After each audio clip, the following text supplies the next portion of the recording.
Salut, c'est Colombe Henrion. Bienvenue sur Sanitaire, le podcast du dispositif en partenariat One Health Océan Indien du CIRAD, en partenariat avec l'Agence régionale de santé La Réunion et l'association Les Petits Débrouillards de La Réunion. Dans ce podcast, vous en apprendrez plus sur One Health, une seule santé, l'interdépendance entre la santé humaine, animale et environnementale. On vous retrouve pour cette deuxième partie d'épisode sur l'impact des pesticides sur la santé et l'environnement.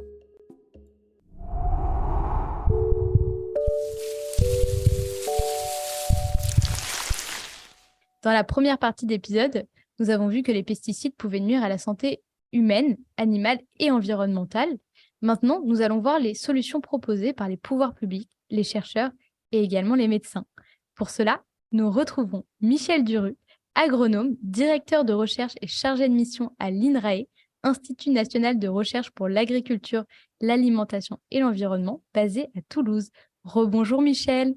Bonjour Colombe. Laurence Perastre, docteur en biologie cellulaire et physiologie, directrice de recherche dans l'unité de toxicologie alimentaire de l'INRAE, également à Toulouse.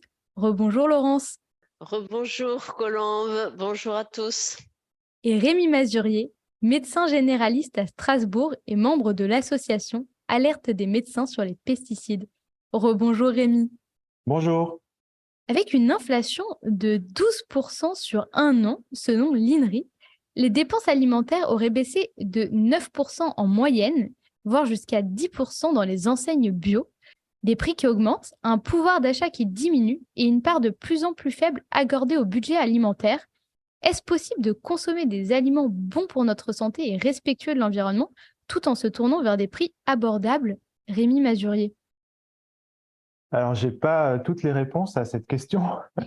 Je peux dire que c'est vrai que si on veut que plus de personnes aient accès à l'alimentation bio, il faut pouvoir le rendre possible. Et là-dessus, on a une piste, celle de réduire les inégalités sociales. Quand on réduit les inégalités sociales, c'est le meilleur moyen d'améliorer la santé de la population.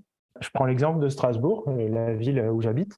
Au niveau de la collectivité, la mairie a fait un projet qui s'appelle Ordonnance verte et qui permet aux femmes enceintes, sur prescription des médecins traitants, d'avoir accès à des paniers bio provenant d'agriculteurs locaux pendant la période de la grossesse et de participer à 2 ateliers de sensibilisation au sujet des perturbateurs endocriniens. Ça, c'est des initiatives qui sont très intéressante. Et au niveau des associations, là, il y a la MLP, mais il y a aussi des collectifs d'associations, et je voudrais en citer un. C'est le collectif Secret Toxique, qui fait une action en lien avec les députés européens pour faire appliquer la loi et faire évoluer la réglementation européenne.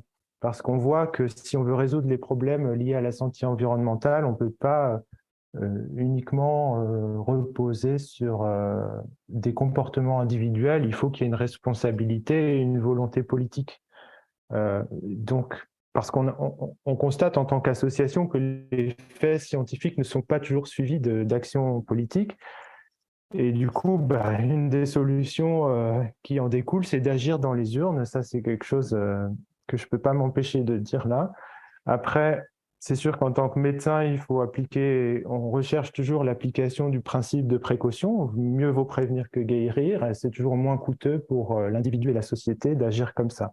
On a assez de données actuellement sur le plan scientifique pour exiger des changements de pratiques et des mesures de protection plus efficaces.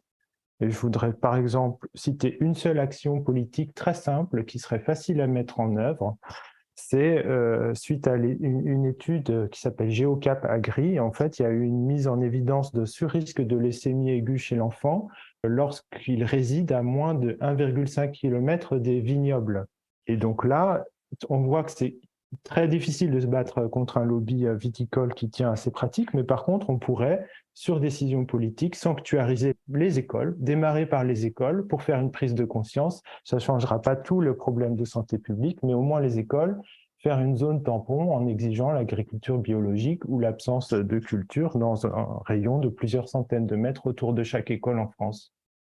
Que je peux rajouter, sous pression un petit peu de la société, le gouvernement a pris un certain nombre de mesures justement pour les riverains des zones traitées en interdisant les traitements sur des bandes de l'ordre de 5 à 20 mètres ou 40 mètres Mais ça ne sert pas à grand-chose, car les études scientifiques montrent qu'il y a diffusion des produits jusqu'à 1 km, 1,5 km. C'est pour ça la suggestion faisait Rémi, une distance d'1 km, 1,5 km, c'est fondé scientifiquement, alors que 5 mètres ou 10 mètres, ça n'a aucun sens pratiquement. Et puis, c'est important aussi de voir l'histoire. On ne peut pas se passer de penser aux Antilles avec le scandale du chlordécone. Et on voit que 30 ans après, on est toujours coincé avec une absence de politique publique pour produire une alimentation vivrière sur des zones indemnes de chlordécone. Et c'est un vrai scandale sanitaire avec une pollution qui va rester encore 300 à 400 ans au minimum. Et donc, ça devrait nous aider à prendre des décisions difficiles pour protéger la santé des humains et puis de leur environnement. C'est vrai qu'il faut aussi prendre en compte le temps pendant lequel certaines substances restent dans l'environnement, parce qu'évidemment, il ne suffit pas d'arrêter de les utiliser pour qu'ils disparaissent du jour au lendemain, et c'est un enjeu important. En tout cas, très intéressant, l'ordonnance verte pour les femmes enceintes. Et ce serait bien de mettre en place d'autres initiatives de ce style pour réduire les inégalités et pourquoi pas les inégalités sociales d'accès aux produits bio, même si ce n'est pas si simple.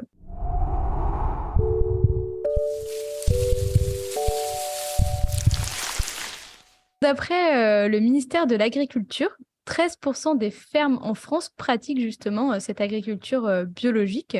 Elle permettrait entre autres de réduire de 25% les risques de cancer chez les consommateurs. Mais transition agricole, cahier des charges, perte de rendement, l'agriculture biologique fait face également à de nombreux défis, comme on vient de le voir, également d'accès, car elle est aussi plus chère qu'une agriculture non biologique. Michel Duru, vous êtes agronome. Est-ce que vous pouvez nous parler un peu de l'agriculture biologique ? Bien, l'agriculture biologique, donc c'est un grand principe, c'est l'interdiction des intrants de synthèse, des engrais et des pesticides. Et après, il y a un certain nombre d'autres principes qui sont vertueux sur la diversification des cultures, donc sur les moyens pour parvenir à cette agriculture propre. Donc, ce qui est certain, c'est qu'il y a moins de pesticides. C'est prouvé, on en retrouve moins dans les urines des consommateurs bio. Par contre, il y a quelques inconvénients, quelques limites, notamment pour les céréales, la production est moindre par hectare. Et puis, les émissions de gaz à effet de serre par kilo de produit sont généralement un peu supérieures. Donc, la condition pour généraliser une agriculture biologique et une alimentation biologique, c'est de consommer moins de viande. Ça peut paraître paradoxal, mais il faut beaucoup plus de surface pour produire des protéines animales que des protéines végétales. Et les émissions de gaz à effet de serre sont 5 à 10 fois plus importantes pour les protéines animales, les produits animaux, que pour les protéines végétales, comme pour les lentilles, tout ce qui est légumineuse, les pois chiches et autres. Donc, la condition pour maintenir notre sécurité alimentaire, comme on dit, ou notre souveraineté, c'est de réduire la consommation de viande. Ce n'est pas forcément de la supprimer, mais en gros, la diviser par 2 dans les pays européens, ce qui permet de consommer plus bio, même si le rendement des cultures bio est inférieur au rendement des cultures conventionnelles, et même si les émissions de gaz à effet de serre de l'agriculture bio est un peu supérieure à celle de l'agriculture conventionnelle. Dans ces cas-là, c'est tout bénéfice, puisque c'est aussi meilleur pour la santé. Alors actuellement, il y a des alternatives qui se dessinent, ou des agricultures complémentaires à l'agriculture biologique, parce qu'elle a un autre inconvénient, l'agriculture biologique, c'est que pour détruire les mauvaises herbes, on n'utilise pas de pesticides, pas d'herbicides. Et donc, on laboure. Mais quand on laboure, quand on travaille le sol, on perturbe les vers de terre, on détruit leurs galeries, on coupe les champignons filamenteux que sont les mycorhizes, dont je parlais la dernière fois. Et donc, on a des sols qui sont moins vertueux pour la santé. Ils le sont plus parce qu'il n'y a pas de pesticides, mais ils le sont moins parce que la vie biologique est perturbée, non pas par les pesticides, mais par le travail du sol. Et donc, la voie qui se dessine, c'est d'avoir ce qu'on appelle une agriculture biologique de conservation des sols, c'est-à-dire une agriculture qui retient les principes de l'agriculture biologique, mais on rajoute la suppression du labour. Et ça, c'est un sacré challenge, puisqu'il ne faut pas labourer, mais pas utiliser d'herbicides pour détruire les mauvaises herbes. Il y a quelques pistes qui se dessinent, c'est de diversifier les cultures beaucoup plus qu'on ne le fait actuellement, en mettant en place, par exemple, des cultures qui n'ont pas une finalité alimentaire, par exemple du chanvre pour faire du biobéton, et le chanvre est une plante qui va étouffer les mauvaises herbes, ou en mettant de la luzerne, par exemple, qui est aussi une plante étouffante. Alors, soit pour donner à manger aux vaches, mais on a déjà beaucoup de vaches, soit pour faire, par exemple, du biogaz par méthanisation. Donc, en résumé, on peut encore aller plus loin que l'agriculture biologique dans les systèmes vertueux pour réduire tous les pesticides en produisant au moins autant que l'agriculture conventionnelle et sans augmenter les gaz à effet de serre. Donc, ce type d'agriculture est vertueuse pour le sol, puisqu'on l'enrichit en matière organique par une couverture permanente du sol. On ne retourne pas le sol. Elle est vertueuse pour notre santé, puisqu'il n'y a pas de pesticides, ou en tout cas, c'est extrêmement réduit. Et donc, c'est la raison pour laquelle on parle de One Health. C'est à la fois santé du sol, santé des plantes, santé de la planète et la nôtre. Merci Michel. Rémi, vous avez quelque chose à ajouter? Oui, je trouve ça vraiment très intéressant ce que vient d'expliquer Michel. Et je voudrais juste rajouter un aspect de ce type de production, c'est l'intérêt, l'avantage indirect sur le maintien de la biodiversité. Puisque si on a une perte de biodiversité qui s'accélère, et on sait que les insecticides et les pesticides sont une cause de cette perte de biodiversité, eh bien, on risque l'apparition accrue de nouvelles maladies d'origine animale, de troubles de l'immunité et de difficultés d'accès à des ressources alimentaires. En complément de ce qu'a dit Rémi, la biodiversité, c'est la clé. Il ne faut pas le voir comme un objectif en soi, mais c'est aussi un moyen. La biodiversité dans les plantes, la diversité des cultures, dans le temps et dans l'espace, ça crée de la diversité dans les sols et dans les paysages. Et la biodiversité dans les sols et les paysages, ce sont des leviers pour réduire, voire supprimer les pesticides de synthèse. Est-ce que vous pouvez nous parler également, par exemple, du biocontrôle, qui est de plus en plus utilisé comme alternative aux pesticides? Alors le biocontrôle, ça part d'une bonne idée, c'est d'utiliser des processus naturels pour lutter contre des ravageurs, c'est-à-dire des champignons ou des insectes. Et donc ça peut être utiliser des bactéries, des virus, ou des produits, des phéromones pour repousser les insectes, par exemple. Mais ce n'est pas une fin en soi. Je m'explique. Par rapport à cette grande question des pesticides dont nous débattons, il y a 3 types de leviers. Le premier levier, c'est ce qu'on appelle l'efficience. C'est utiliser le bon produit, donc le pesticide, au bon endroit, au bon moment, à la bonne dose. C'est tout le courant dominant actuellement pour réduire les pesticides. Et ça a été un échec. Les plans éco-phyto, depuis 10 ans, c'est un échec. Pourquoi ? Parce qu'on conserve des systèmes agricoles peu diversifiés. Par exemple, à Toulouse, c'est du blé, du tournesol, une année blé, une année tournesol et du sondu. Et donc, on ne peut pas aller très loin dans la réduction des pesticides en utilisant des bonnes machines et des bons réglages. Le deuxième niveau, c'est ce qu'on appelle la substitution. On va remplacer un produit cancérigène, par exemple, par un produit de biocontrôle. Apparemment, c'est mieux. Mais ce n'est qu'un demi-pas. Pourquoi ? Parce que les pathogènes, que sont des virus, des bactéries, des champignons, ils contournent, les plantes, il y a des résistances à ces produits. Et que le produit soit de synthèse ou qu'il soit naturel, les plantes développent des résistances et à un moment donné, ces produits ne deviennent plus efficaces. Donc, pour aller beaucoup plus loin, il faut aller sur ce qu'on appelle la reconception des systèmes de culture et la diversification. Et les technologies, que ce soit des pesticides de synthèse, mais surtout même les produits de substitution, doivent être choisis pour accompagner cette troisième voie.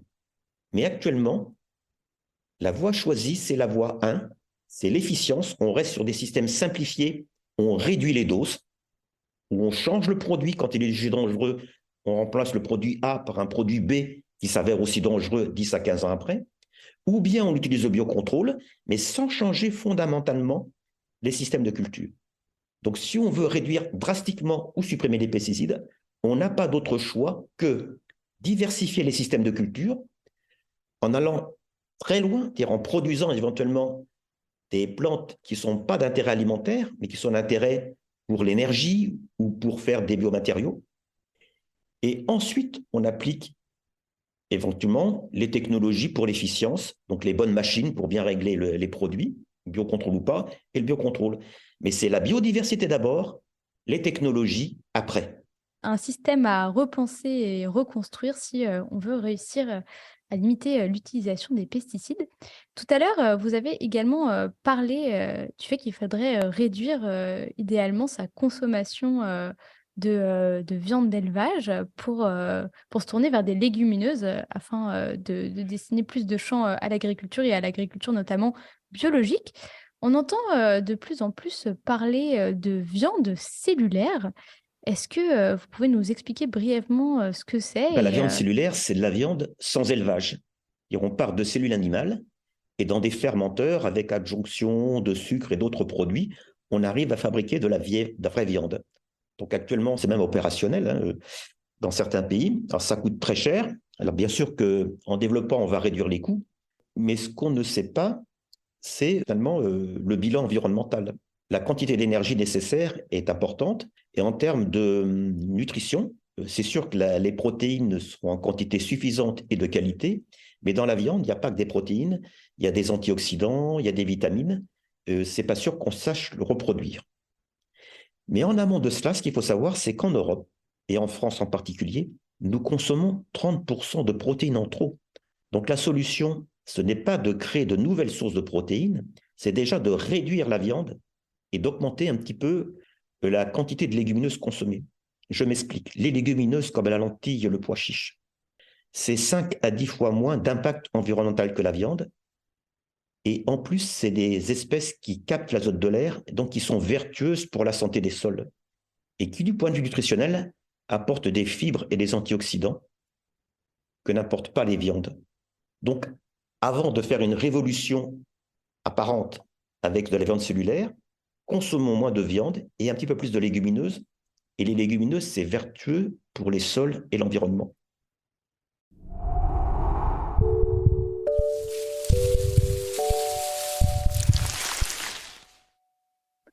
En 2021, selon l'ANSES, l'Agence nationale de sécurité sanitaire, près de 3,5 millions de Français ont reçu une eau du robinet non conforme aux critères de qualité alors en vigueur pour cause de présence d'un produit de dégradation du pesticide S-métolachlore au-delà du seuil réglementaire.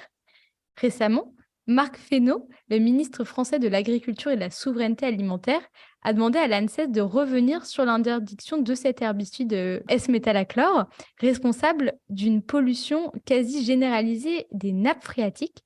Il parle notamment de manque d'alternatives crédibles et d'un non-alignement avec le calendrier européen. Rémi Mazurier, quels sont les avantages et inconvénients d'une telle décision selon vous ? Déjà, il faut qu'on sache de quoi on parle. Le métolachlore, c'est un pesticide qui est utilisé en tant qu'herbicide dans les grandes cultures, surtout le maïs. Et il est suspecté d'être cancérigène par les agences réglementaires européennes. Il a un effet perturbateur endocrinien suspecté sur la thyroïde. On a parlé de cet aspect sur les troubles du neurodéveloppement chez l'enfant. Et aussi se souvenir de l'histoire du chlordécone, j'en ai parlé à l'épisode précédent. C'est l'illustration parfaite que les intérêts des industriels ne sont pas compatibles avec la santé des populations dans de nombreuses situations. Et c'est la volonté politique qui permet de choisir entre les deux. Parce que là-dessus, les données scientifiques, elles sont là. On n'a pas besoin de plus de données scientifiques pour prendre des décisions de protection. Et je voudrais citer l'exemple de l'atrazine, qui est un autre herbicide qui a été interdit il y a plus de 20 ans pour des dangers sur la santé humaine et qu'on retrouve encore dans l'eau du robinet aujourd'hui. Donc, qu'est-ce qu'on veut faire avec le métolachlore maintenant ? Ça, c'est un choix politique et c'est lourd de conséquences. Il faut penser aux eaux en France. En fait, actuellement, il y a un tiers des prélèvements d'eau potable qui sont positifs aux pesticides. Et actuellement, en France, on utilise le principe du polluer-payeur. Donc, c'est l'utilisateur qui paye la dépollution qui s'élève à 50 milliards d'euros par an en France pour les eaux potables. Donc, c'est un coût sanitaire et financier qui repose sur la population. Je ne suis pas sûr qu'elle soit d'accord avec ça, mais en tout cas, les médecins de l'association dont je fais partie, on lutte contre cette décision. Alors, j'ai entendu ce matin que l'ANSES persiste à prolonger la procédure d'interdiction du métolachlore. Si c'est le cas, c'est une bonne nouvelle, mais il faudra veiller à ce qu'il n'y ait pas de dérogation possible. Et c'est aussi l'occasion de dire que c'est très important que les agences de réglementation, dont l'ANSES fait partie, restent indépendantes pour pouvoir prendre des décisions de protection des populations. Oui, en complément de ce que dit Rémi, sur le coût finalement des dégâts causés par les pesticides, des études récemment faites au niveau mondial aux USA, mais plus proches de chez nous en Suisse et en Grande-Bretagne, ont montré Quand on dépense 1 euro pour se nourrir, il faut 1 euro pour réparer notre santé et pour réparer la nature ou la planète. Moitié, c'est la santé, moitié, c'est la planète. 4 facteurs sont à l'origine de ces coûts. Les excès d'utilisation de pesticides, dont nous parlons, les excès d'utilisation d'engrais azotés, les excès de consommation de viande, on en a parlé, et les excès de consommation d'aliments ultra transformés, ce que serait peut-être la viande cellulaire, je n'en sais rien. Donc, ces coûts, nous les payons indirectement en traitant l'eau, par des subventions, par les coûts des hôpitaux, ou si on ne le fait pas, on laisse ces coûts à payer par nos enfants ou nos petits-enfants. Donc en fait, si on mettait un petit peu plus cher dans une agriculture biologique, ça serait de l'argent en moins à dépenser plus tard pour la santé humaine et la santé environnementale, si je comprends bien. Oui, bien sûr, oui.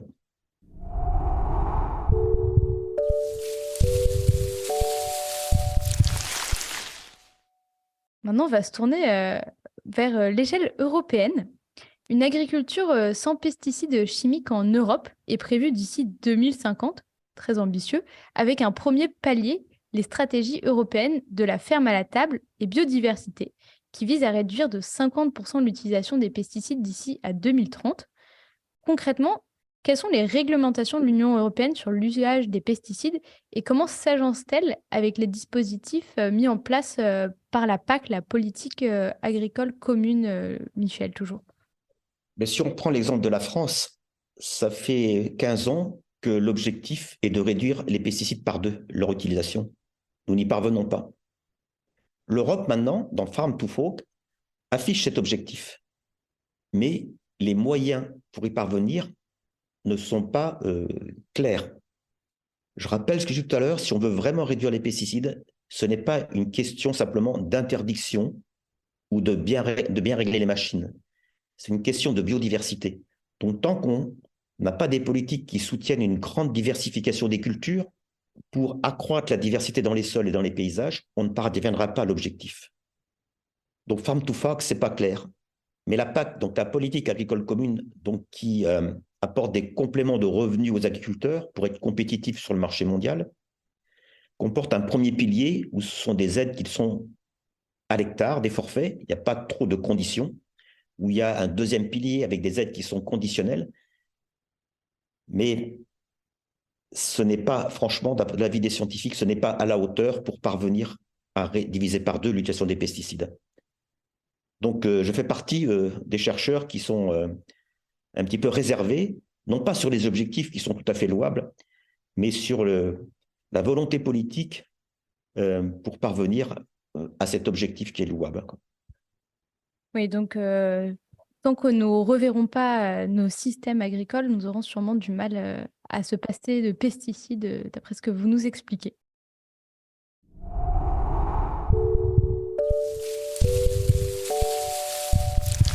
À l'échelle nationale, la question de la santé, mais également l'appui financier des agriculteurs se pose aussi. Laurence Perras, vous êtes membre du comité scientifique d'orientation recherche-innovation du plan Éco-Phyto 2+. Est-ce que vous pouvez nous en parler brièvement? Oui, enfin, je faisais partie jusque l'an dernier de ce comité. Alors, le plan Éco-Phyto a été mis en place en 2008, mais Michel l'a déjà évoqué. Donc, ça a été mis en place par différents ministères dans le but de la réduction de l'utilisation des pesticides. Et effectivement, on s'aperçoit que malgré ces objectifs louables, comme dit Michel, on n'est pas arrivé à cet objectif. L'objectif n'a pas été atteint et comme dit aussi très bien Michel, il ne s'agit pas uniquement que de réduire l'utilisation des pesticides, il s'agit aussi d'augmenter la diversité végétale des espaces agricoles qui va renforcer, enfin je ne suis pas agronome, mais je comprends très bien que ça va renforcer bien sûr la protection des cultures et la protection du coup de l'environnement et de la santé des écosystèmes et de l'homme. En fait, ce comité avait pour objectif de promouvoir la recherche sur les solutions alternatives, sur les études relatives à l'impact des pesticides sur la santé, chez l'homme et sur les écosystèmes. Aujourd'hui, dont j'en fais plus partie, je fais partie d'un comité scientifique et technique toujours adossé au plan Éco-Phyto qui vise à évaluer les réalisations et les impacts de ce plan. Voilà. Merci beaucoup, Laurence, qui revient beaucoup dans votre discours et celui de Michel, c'est l'importance de la biodiversité et de l'impact que ça a sur la santé. Et j'invite d'ailleurs nos auditeurs et auditrices à écouter le deuxième épisode de notre podcast qui est sur cette thématique-là. Alors maintenant, j'aimerais vous faire écouter une archive de 2011 que je vais vous laisser découvrir. L'occasion de nous intéresser aux dangers des pesticides régulièrement utilisés encore aujourd'hui. Nous avons rencontré un agriculteur qui a développé une maladie du sang suite à la manipulation de ces produits. Le lien de cause à effet a été établi et sa pathologie reconnue. Laurence Decherf et Claire-Marie Denis ont recueilli son témoignage en Meurthe-et-Moselle. Un masque, une paire de lunettes, et ensuite en dernier les gants pour se protéger la peau, les yeux, tout ce qui est vital. Normalement, il ne doit pas avoir de problème. Didier Travaux n'est pas cosmonaute, mais juste salarié agricole. Et aujourd'hui, c'est jour de traitement des cultures. Haute protection car il va mélanger plusieurs produits chimiques sous le regard de son patron. Avant 2002, c'était lui, Dominique Marchal, qui épandait les pesticides sur les champs, sans savoir que les médecins lui annonceraient les prémices d'un cancer du sang. Avant, on montait en haut du pulvé, on vidait les bidons, on avait toutes les vapeurs. Il n'y avait pas cet entonnoir là, les produits partent directement. Sans se protéger et parce qu'il fallait produire toujours plus, Dominique Marchal a manipulé ses pesticides pendant 30 ans. Aujourd'hui, il se bat contre sa maladie. Je suis en colère par le manque de reconnaissance par rapport aux malades. Bon, ce qu'on a fait, bon, je ne dis pas que je ne regrette pas, mais bon, c'était la conjoncture, il fallait produire. Après 4 ans de bataille, aujourd'hui Dominique est reconnu malade à cause des pesticides, comme 43 autres agriculteurs ou salariés agricoles. Pour des cancers bronchopulmonaires, des cancers digestifs, de la vessie ou du sang, ou la maladie de Parkinson. La mutualité sociale agricole relativise, le lien n'est pas toujours évident à établir. Quel est le produit phytosanitaire qui est en cause ?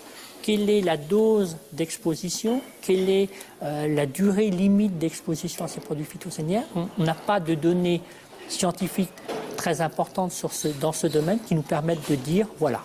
Avec Dominique, une centaine de professionnels malades à cause des pesticides viennent de se regrouper en association pour ne plus avoir à se battre seuls.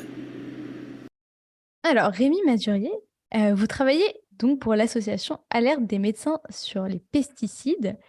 Que fait-elle et qu'est-ce qui vous a donné envie de rejoindre cette association? Est-ce que c'est justement des témoignages comme celui qu'on vient d'entendre? Alors oui, entre autres. Alors personnellement, moi je suis fils d'apiculteur, donc forcément j'ai été sensibilisé à cette question depuis tout petit. Mais c'est vrai qu'au début de mon exercice professionnel, j'ai croisé des agriculteurs qui faisaient un métier difficile, mais surtout qui étaient malades, avec des maladies graves, neurologiques ou des cancers, suite à des expositions aux pesticides. Et j'ai constaté que la plupart d'entre eux étaient soit dans le déni, soit se sentaient coupables d'avoir utilisé ces produits de mauvaise manière. Et puis, la plupart du temps, au départ, en fait, ils sont dans le refus de faire une déclaration de maladie professionnelle parce qu'ils ont peur des représentations que ça peut évoquer par rapport à leurs collègues de la profession, par exemple. Et donc ça m'avait beaucoup choqué. Après, j'ai aussi travaillé à l'hôpital, j'ai vu des enfants atteints de leucémie et forcément, on se pose des questions. Et puis, c'est un petit peu de fil en aiguille que j'ai rencontré des médecins sympas et dynamiques qui m'ont intégré à l'association. Voilà. Par rapport à l'extrait qu'on vient d'entendre, là, c'est l'occasion de dire que les équipements de protection individuelle, que les auditeurs ne pourront pas voir, mais on voyait un travailleur habillé en cosmonaute, en fait, on a les données scientifiques pour dire qu'ils ne sont pas efficaces, ou en tout cas pas comme ils le sont annoncés. Et ça, c'est des équipes d'épidémiologistes, notamment Isabelle Baldi qui fait ça.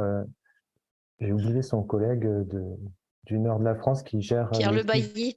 Pierre Le Bailly, voilà, qui ont bien mis ça en évidence. Et du coup, c'est un des problèmes aussi pour les autorisations mises sur le marché des pesticides, parce qu'on considère qu'en réduisant l'exposition, on peut réduire le risque. Seulement, l'exposition, on ne peut pas la réduire comme c'est le cas en théorie en laboratoire. Dans la vraie vie, ça ne se passe jamais comme ça se passe en laboratoire. Et c'est l'occasion aussi de faire une alerte sur les salariés agricoles et les travailleurs temporaires qui viennent ramasser les fruits et les légumes. Eux, ils ne sont pas enregistrés à la mutualité sociale agricole. Ils passent sous les radars de toutes les statistiques et les études épidémiologiques. C'est des personnes en général jeunes. Et donc, ça pose problème parce que sur le plan cutané, quand ils se promènent dans les champs, eh bien, ils sont soumis à des fortes doses d'exposition de pesticides et à des cocktails. C'est très intéressant et c'est vrai que c'est des choses qu'on ne prend pas forcément en compte ou qu'on ne réalise pas forcément. Merci Rémi. Laurence, vous voulez ajouter quelque chose? L'exposition, elle ne se fait pas uniquement lors de la préparation et le mélange des composés. Effectivement, là, ils peuvent mettre des équipements, mais il faut savoir que la plupart rentrent dans les cultures après la pulvérisation et donc c'est là que le contact se fait le plus. Il y a aussi les filets qui sont souvent mis sur les arbres fruitiers qui contiennent beaucoup de pesticides, ils sont imbibés de pesticides et les professionnels vont manipuler ces filets à main nue et souvent torse nu parce que c'est une époque où il fait chaud et ils ne vont pas mettre des combinaisons intégrales et suer dedans, et ce qui est normal. Je veux En dire, tout cas, à Toulouse. voilà. Oui, à Toulouse, mais enfin, je suppose que oui, enfin, ça se fait au printemps-été, donc enfin, c'est une période où on n'a pas envie de s'habiller en combinaison, donc c'est tout à fait logique de ne pas en mettre, et c'est ça qui est dramatique, quoi. L'exposition se fait quand même. Mais c'est ça. Donc déjà, on a vu dans la vidéo, les auditeurs et auditrices n'ont pas pu voir, mais que les combinaisons sont quand même assez impressionnantes. Voilà, ils prennent l'exemple du cosmonaute. Mais si en plus, comme Rémi l'a dit, elles ne sont pas forcément efficaces, ça pose de nombreux problèmes.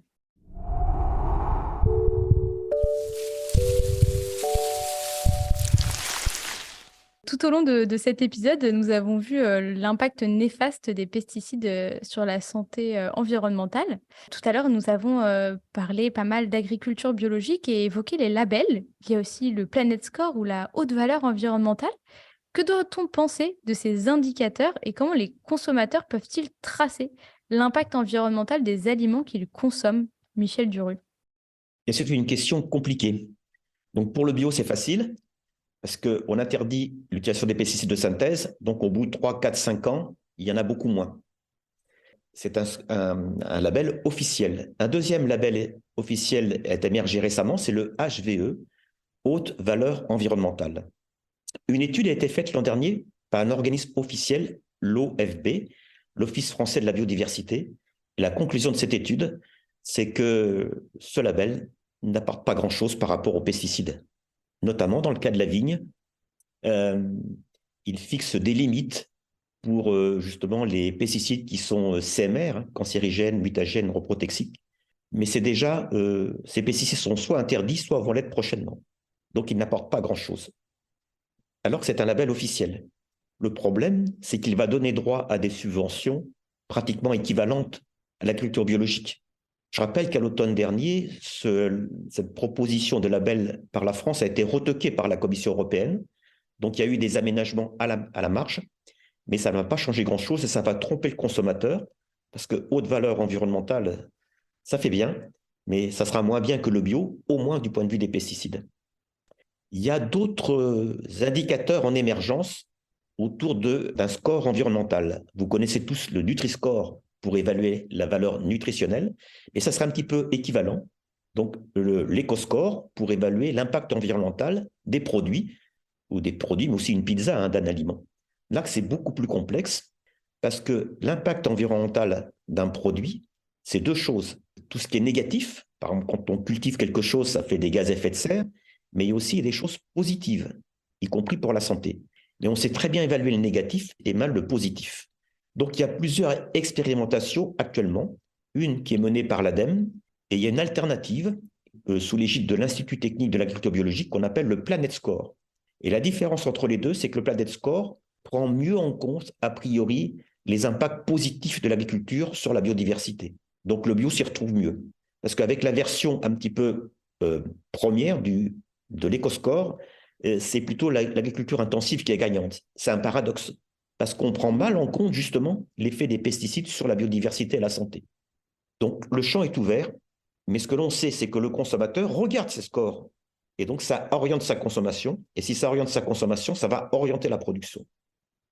Merci beaucoup, Michel. Mais alors, du coup, c'est un petit peu difficile d'imaginer que l'agriculture conventionnelle soit plutôt mise en avant par rapport à l'agriculture biologique sur certains de ses scores. Qu'est-ce qui explique cela? Parce que vous avez parlé de la différence entre les impacts négatifs et les impacts positifs, mais vous sauriez quels indicateurs sont pris en compte qui expliqueraient que l'agriculture conventionnelle gagne sur l'agriculture biologique, entre guillemets? Oui, bien, une agriculture très intensive, il faut peu de surface pour se nourrir. Par exemple, au lieu qu'il faille 10 mètres carrés par jour, il en faut 6, par exemple. Les gaz à effet de serre par kilo de produit, c'est moindre. Et la base de ces évaluations, ce sont ce qu'on appelle les analyses de cycle de vie.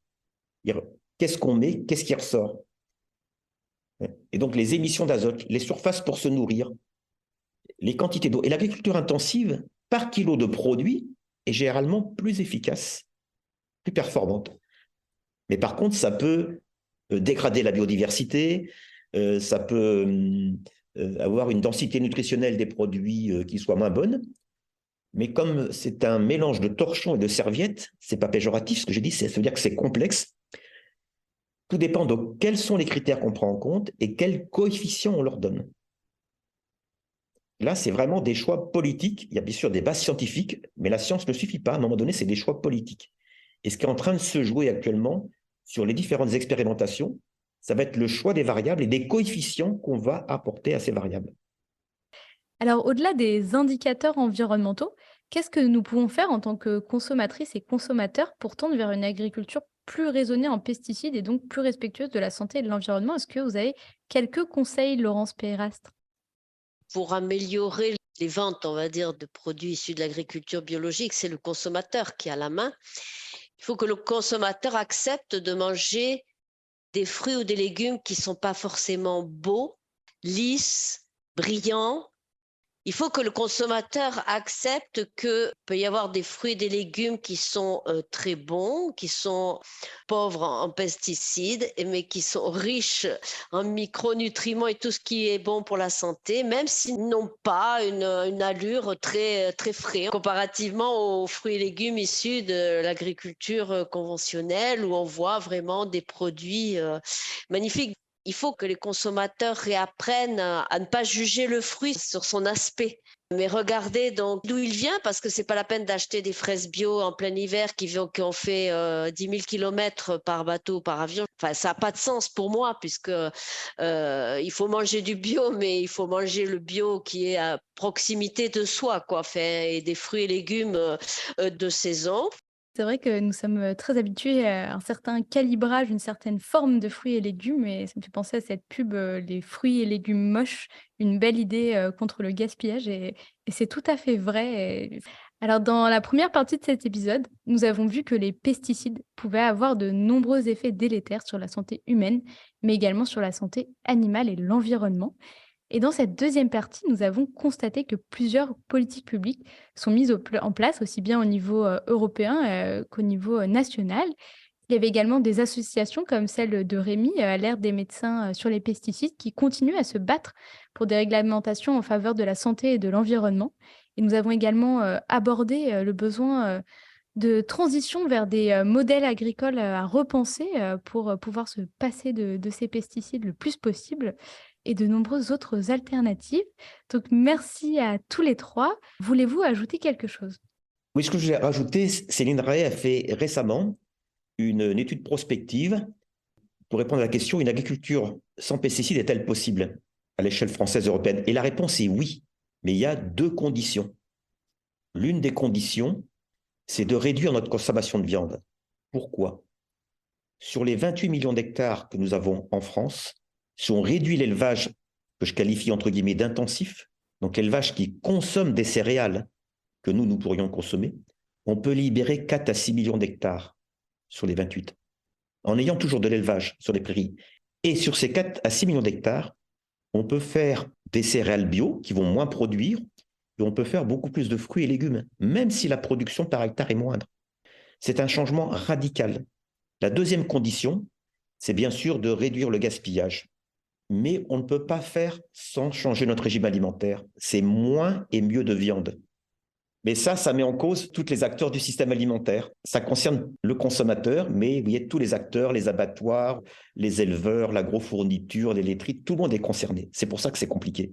Mais scientifiquement, on a les arguments pour défendre cette orientation. Merci. L'épisode touche à sa fin. Avant de nous quitter, est-ce que vous auriez une œuvre d'art, un livre, un film, une exposition ou autre sur la thématique de l'épisode à conseiller à nos auditeurs et auditrices? Je vais bien commencer. Donc, j'ai un livre que j'ai lu l'an dernier qui s'appelle « Les gardiens de la raison », sous-titre « Enquête sur la désinformation scientifique » par Stéphane Foucard, qui est journaliste au Monde, et ses collègues.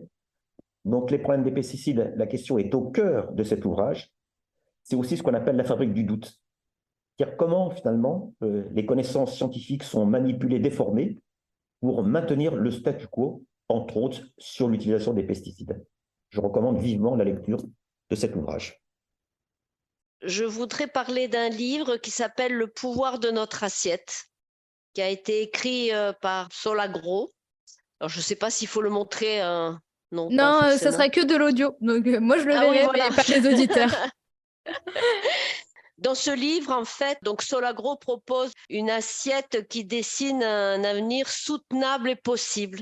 Donc, c'est le pouvoir de notre assiette. Nous, consommateurs, qu'est-ce qu'on peut faire pour justement contribuer à réduire les pesticides, à améliorer la biodiversité, l'environnement, la santé, et à être dans une dynamique One Health. Voilà. Merci Laurence. Et enfin Rémi. Moi, j'avais gardé 2 possibilités de livres à conseiller. Le premier, c'était Le monde devint silencieux, aussi de Stéphane Foucard, mais qui évoque plus la problématique des néonicotinoïdes et les manœuvres de l'agrochimie pour influer sur les décisions politiques.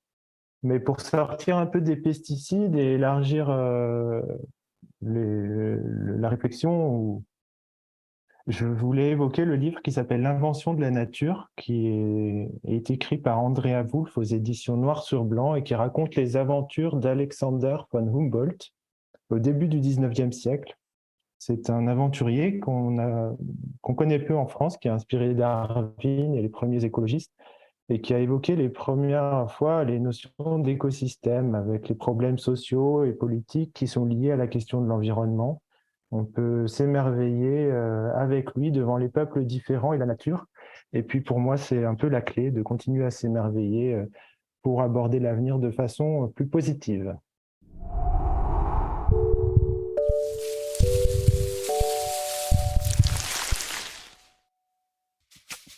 Merci à Rémi Mazurier, Laurence Perastre et Michel Duruy de nous avoir éclairés sur l'impact des pesticides sur la santé et l'environnement. Vous venez d'écouter Sanitaire, le podcast du dispositif en partenariat One Health Océan Indien du CIRAD, en partenariat avec l'Agence régionale de santé La Réunion et l'association Les Petits Débrouillards de La Réunion. Le podcast Sanitaire prend une petite pause et reviendra le 1er juillet. N'hésitez pas à nous suggérer sur nos réseaux des sujets que vous voudriez que l'on aborde ou des intervenants que vous aimeriez entendre. Si notre épisode vous a plu et que vous souhaitez en savoir plus sur l'interdépendance entre la santé des animaux, celle de l'environnement et la nôtre, abonnez-vous sur notre page. Vous pouvez aussi nous suivre sur Instagram, Facebook et LinkedIn. Cet épisode a été écrit, réalisé, enregistré et monté par moi-même, Colombe Henrion. Audrey Chaunette s'est occupée de l'animation sonore et Léa Charon de l'infographie. À très vite, bonne écoute.